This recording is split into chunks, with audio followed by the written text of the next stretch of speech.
Sound Trigger modul spada u ulazne module i roze boje kao i svi ostali ulazni moduli. Ovaj modul služi nam za detektiranje zvuka. Kada modul spojimo na napajanje, pomoću mikrofona koji se nalazi na modulu, on detektira zvuk i kada čuje zvuk određene jačine, prosljeđuje izlazni signal. Da vidimo kako ovo radi, iskoristit ćemo jedan jednostavan izlazni modul, LED diodu. Kada vlada tišina, odnosno kad je razina zvuka ispod neke određene razine koju podešavamo ovim potenciometrom na kojem piše sensitivity, ovaj modul neće proslijediti ulazni signal na izlaz i LED dioda neće svjetliti. Međutim, kada se razina zvuka koji je detektiran pomoću ovog mikrofona pojača,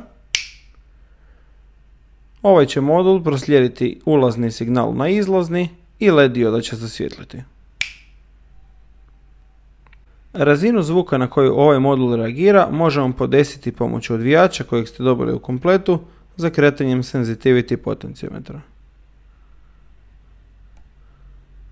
Ako zakrenem potenciometar u desno, onda će i na slabije zvukove reagirati ovaj modul. Ako ne želim da ovaj modul reagira, sada moram pričati jako tiho, jer kada bih pričao istom onom razinom, modul bi odmah reagirao. Ako pak želim smanjiti osjetljivost ovog modula, onda ću potenciometar zakrenuti u lijevo. Sada na razinu mog glasa modul još uvijek reagira, pa onda idem još malo lijevo. Pokušajte podesiti vaš modul tako da ne reagira na vaš glas, ali da reagira kada kraj njega puknete prstom.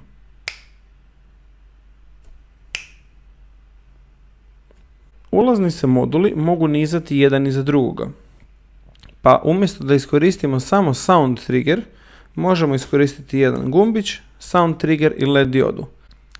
Sada se LED dioda neće uključiti dok nisu ispunjena dva uvjeta, da je pritisnuto tipkalo i da je zvuk dovoljno glasan. Ako tipkalo nije pritisnuto, LED dioda se neće uključiti. Ponekad, ako jače stisnete tipkalo, onda će sam zvuk tipkala aktivirati ovaj modul.